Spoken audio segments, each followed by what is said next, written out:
বড়োদেরকে প্রণাম আর ছোটোদেরকে অনেক অনেক ভালোবাসা। বাপ্পা স্বাগতা লাইফস্টাইল নতুন আরেকটি ব্লগে। কেমন আছো তোমরা সবাই? প্রত্যেক দিনের সকালটা আমার ঠিক একই রকম কাজ দিয়ে শুরু হয়, তাই আজও সেই একই রকম কাজ দিয়েই শুরু করছি ব্লগটা। ঘুম থেকে উঠেছি প্রায় 6টার সময়। তারপরে বাসি ঘর ঝাড়ু দিয়ে বাসি কাপড় চেঞ্জ করে চলে গিয়েছিলাম রান্নাঘরে। ছেলে ভাত খেয়ে যাবে, সেই ভাত করে নিয়েছি, টিফিন করে নিয়েছি। তারপর ছেলেকে ডেকে স্নান করে রেডি করিয়ে ওকে স্কুলে পাঠাবো। সকালটা যেন অনেক কাজের, অনেক তাড়াহুড়ো, খুব চাপের মধ্যে দিয়ে যায়। জানো তো, এই সকালটাতে যদি ভাবি আমি একটু লেট করে উঠবো বা সব কিছু একটু লেট করে করব, কখনোই সেটা হয় না। সব ওই সময় অনুসারে করতে হয়, না হলে যে ছেলের স্কুলটা দেরি হয়ে যাবে। শুধু রোববারটাই একটু টেনশন থাকে না মনে। সময়ের সঙ্গে সঙ্গে আমাদের কাজের সময়, কাজের নিয়মগুলো বদলে যায়। একটা সময় ছিল যখন আমার ছেলে খুব ছোট ছিল, তখন তো স্কুলে যেত না। তখন আমি প্রত্যেক দিন সকালে ঘুম থেকে উঠে স্নান করে পুজো দিয়ে তারপর রান্না করতাম। আর এখন তো ঘুম থেকে উঠে সেই সময়টুকু আমি পাই না। তাই সময় তো আর এক থাকে না, সময় সময়ের অনুসারেই বদলে যায়। তো হয়তো আবারও সেই একটা দিন ফিরে আসবে, আগের সময়টা, যখন আমার ছেলে অনেক বড় হয়ে যাবে, ও নিজের কাজ নিজে একা করতে পারবে, যখন আমাকে আর কিছুই করিয়ে দিতে হবে না। তখন হয়তো সেই সময়টা আবার ফিরে আসবে, তাই না বলো? বাবাইয়ের জীবনে সবচেয়ে বড় কষ্টের কাজ খাওয়া। একদমই আমার ছেলে খেতে চায় না। খাবার দেখলে ও পালিয়ে যায়, বা খাবার দেখলে ওর দাদু ঠাম্মার কাছে চলে যায়, মানে না খাওয়ার জন্য অনেক অজুহাত বাহানা। আর স্কুলের টিফিন, ও বাবা, সেটা তো ঘুরিয়েই আনে প্রত্যেক দিন বাড়িতে। ওই শর্টসে যে বিস্কিট ফল টিফিন দেওয়া হয় সেটা হয়তো খেয়ে নেয়, কিন্তু লাঞ্চ টাইমে যে ভাতটা আমি দিয়ে পাঠাই সেটা উনি খান না। ওই 2-3 গাল খেয়ে বাদবাকিটা সেই ঘুরিয়ে নিয়ে চলে আসে। তাহলে ভাবো তো, সারাদিন ছেলেটা অনেক খিদে কষ্ট পায়, তবুও খায় না। তাই ভাবি একটু জোর করে মোবাইল দেখিয়ে বসে যদি আমি একটু খাইয়ে দিতে পারি, তাহলে হয়তো স্কুলে গিয়ে একটু কম খিদা পাবে। স্কুলে তো আর এমন করে জোর করে কেউ খাইয়ে দিবে না। আন্টিরা খাইয়ে দেয়, কিন্তু মায়ের মতো তো জোর করবে না। টাটা। বাবাই তো চলে গেল স্কুলে, এখন আর আমার চাপ নেই, এখন সব আস্তে ধীরে করলেও হবে। তাই অনেক দিন থেকেই ভাবছিলাম ফ্রিজটা একটু পরিষ্কার করব। ওই অনেক সময় তরকারি বা কিছু মশলা রাখতে গেলে না পড়ে যায়। যতই আমি ম্যাট পেতে রাখি না কেন, তারপরও সে পড়ে অনেক সময় তরকারির ঝোল পড়ে যায়, একদম খারাপ লাগে, নোংরা হয়ে যায়। তাই ভাবছি একটু আজকে ফ্রিজটা পরিষ্কার করে নিই, তারপরে স্নান করব। স্নান না করে নিলেই ভালো হয়। সমস্ত কাজ টাজ করে তারপরে স্নান করে নিলাম। স্নান করে এখন দেখি 10টা বাজে। তো এখন নিয়ে নিয়েছি আম, মুড়ি আর দুধ। খেয়ে নিই, তারপর রান্না বসাবো। বাবাইও আজকে আম মুড়ি খেয়ে স্কুলে চলে গেছে। আজকে আর সকালে রুটি করে দেইনি একদম। আর বাবাইয়ের বাবাও আম মুড়ি খেয়ে বাগানে গেছে, চলে আসবে। আজকে বাগানে বেশি একটা কাজ নেই, একটু পরেই চলে আসবে, 11টার দিকে হয়তো। আমি এখন এই আম মুড়ি নিয়ে বসেছি, খেয়ে নিই, তারপর যাবো রান্নাঘরে। এখন রান্নার কিছু গোছানোও হয় নাই, অনেক কিছু আজকে ধুলাম। এই ঘরের পর্দা টর্দা সব ধুয়ে দিলাম, তাই একটু দেরি হয়ে গেল। এখন খাচ্ছি, আর প্রচণ্ড গরম।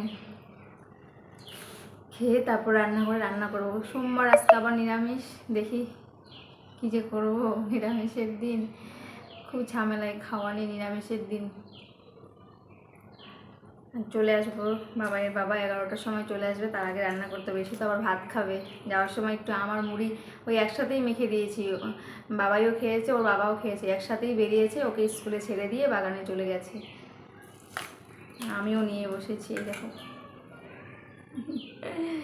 আমার তো ভীষণ ভালো লাগে আম মুড়ি খেতে। যতদিন আছে ততদিন খেয়ে নিই আম। আম তো আর সবসময় থাকে না, কিছুদিন পর তো আবার শেষ হয়ে যাবে।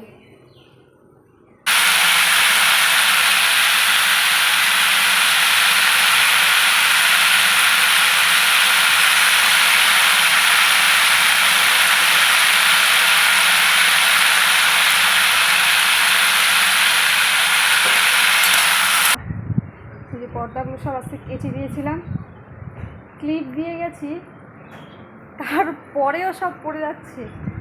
কী অবস্থা, প্রচুর হাওয়া আসছে ছাদে। খুব সুন্দর হাওয়া দিচ্ছে। রান্না হয়ে গেছে। রান্না হয়ে গেলে কী হবে, আজকাল খেতে আসে না, যেদিন রান্না না হয় সেদিন তাড়াতাড়ি চলে আসে। রান্না হয়ে গেছে, ভাবলাম একটু ছাদে যাই, জামা কাপড়গুলো দেখি বয়ে করে গেল নাকি। ক্লিপ তো মেরে দিই, তাও পরেও এত হাওয়া না, খুব ভালো লাগছে হাওয়াটা, যেতে ইচ্ছে করছে না, ভীষণ সুন্দর হাওয়া। 11:30 বেজে গেছে, এখনও আসছে না দেখি খেতে।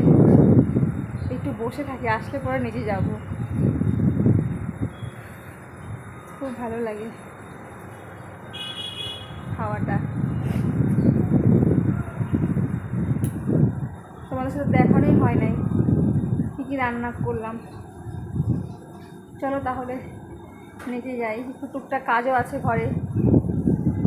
আবার আজ পর্দাগুলো শুকোলে এসে নিয়ে গিয়ে আবার পর্দাগুলো টানাতে হবে। আজ রান্না হয়েছে চিচিঙ্গা দিয়ে আলু ভাজা, তোমরা চিচিঙ্গা কী বলো গো, আর যে মুগ ডাল আর ভাত, বাস এই রান্না আজকে। একদম শর্টকাট সিম্পল রান্না করেছি। দুপুরে একটু পাঁপড় ভেজে নেব, সকালে চিচিঙ্গা আলু ভাজা দিয়ে দিব পাপাকে, দুপুরে একটু পাঁপড় ভেজে নেব। নিরামিষ না, কি করব সব কিছু খায় না, খুব অসুবিধা, খুব খাওয়ার বাজ আমাদের ঘরে। বিশেষ করে আমি তো অনেক কিছুই খাই না, আমার ছেলেও খায় না। তাই ভাবলাম এগুলোই রান্না করি, ডাল আর চিচিঙ্গা ভাজা, আর একটু দুপুরে পাঁপড় টাপড় ভেজে নেব। রাত্রিতে রুটি করবো, রাত্রির কি জন্য কিছু তরকারি আলাদা করে নেব। চলো ঠিক আছে, কাজ করি একটু, তারপরে আসছি, সঙ্গে থাকো। দাদা স্কুল থেকে বাড়ি চলে আসছে, পড়ে যাবে বুনু, পড়ে যাবে। দাদাকে সারাদিন দেখে না, সকালে তুমি দাদাকে দেখো নাই, এখন দাদাকে পেয়ে তোমার এত আনন্দ। চিনি, দাদা কই, দাদা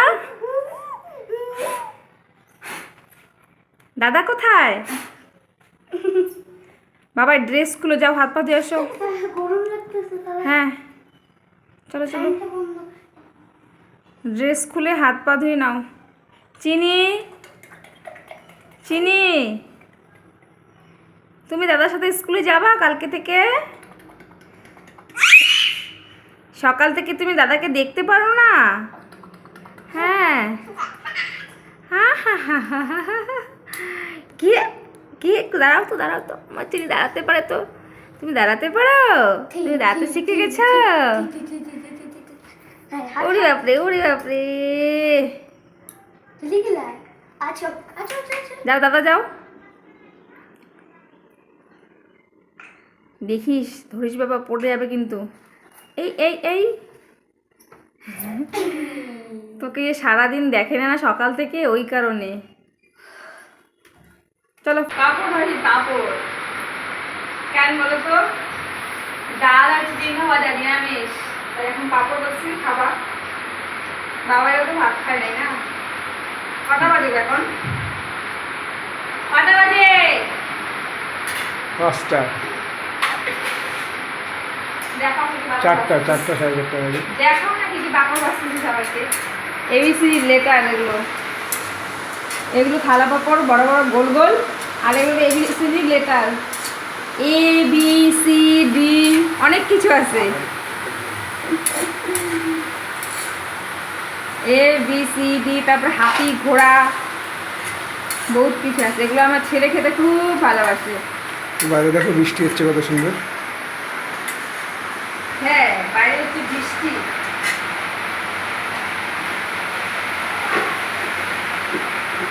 দেখো বৃষ্টির জল আমার রান্নাঘরে চলেই আসবে মনে হয়। এই দেখো আমার রান্নাঘর, এই দেখো রান্নাঘরে গ্রিল নেই গো।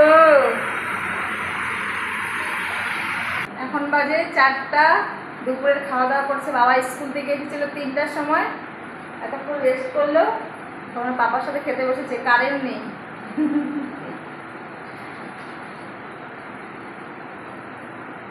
বাইরে পড়ছে বৃষ্টি, প্রচুর বৃষ্টি হচ্ছে বাইরে এখন। ওই দেখো আমার রান্নাঘর থেকেই দেখাচ্ছে আজকে। ভালো হয়েছে, বৃষ্টির খুব দরকার ছিল, প্রচুর গরম লাগছিল, এখন বৃষ্টি হয়েছে, খুব ঠান্ডা হয়ে যাবে।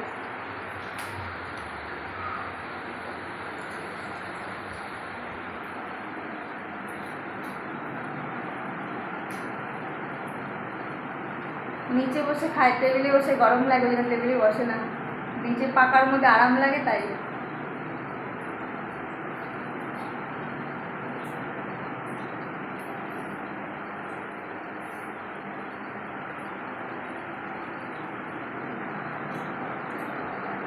আমার জন্য পাঁপড় রাখা মানে আমি তো আর ভাত খাবো না, আমি বসে বসে পাঁপড়ই খাই। অনেক দিন হয়ে গেছে এক বৌদি আমাকে ব্লাউজ বানাতে দিয়ে গেছে, আর আমি আজ না হয় কাল করে, ওই গরমের কারণে আর বসছিলামই না।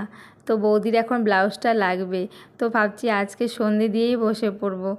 বাবাই তো টিউশনি পড়তে গেছে, আবার আসলে ওকে পড়াতে বসতে হবে, তাই ভাবছি না এই সময়টুকুতে আমি কেটে রাখি আর ফিরে সেলাই করে দেবো।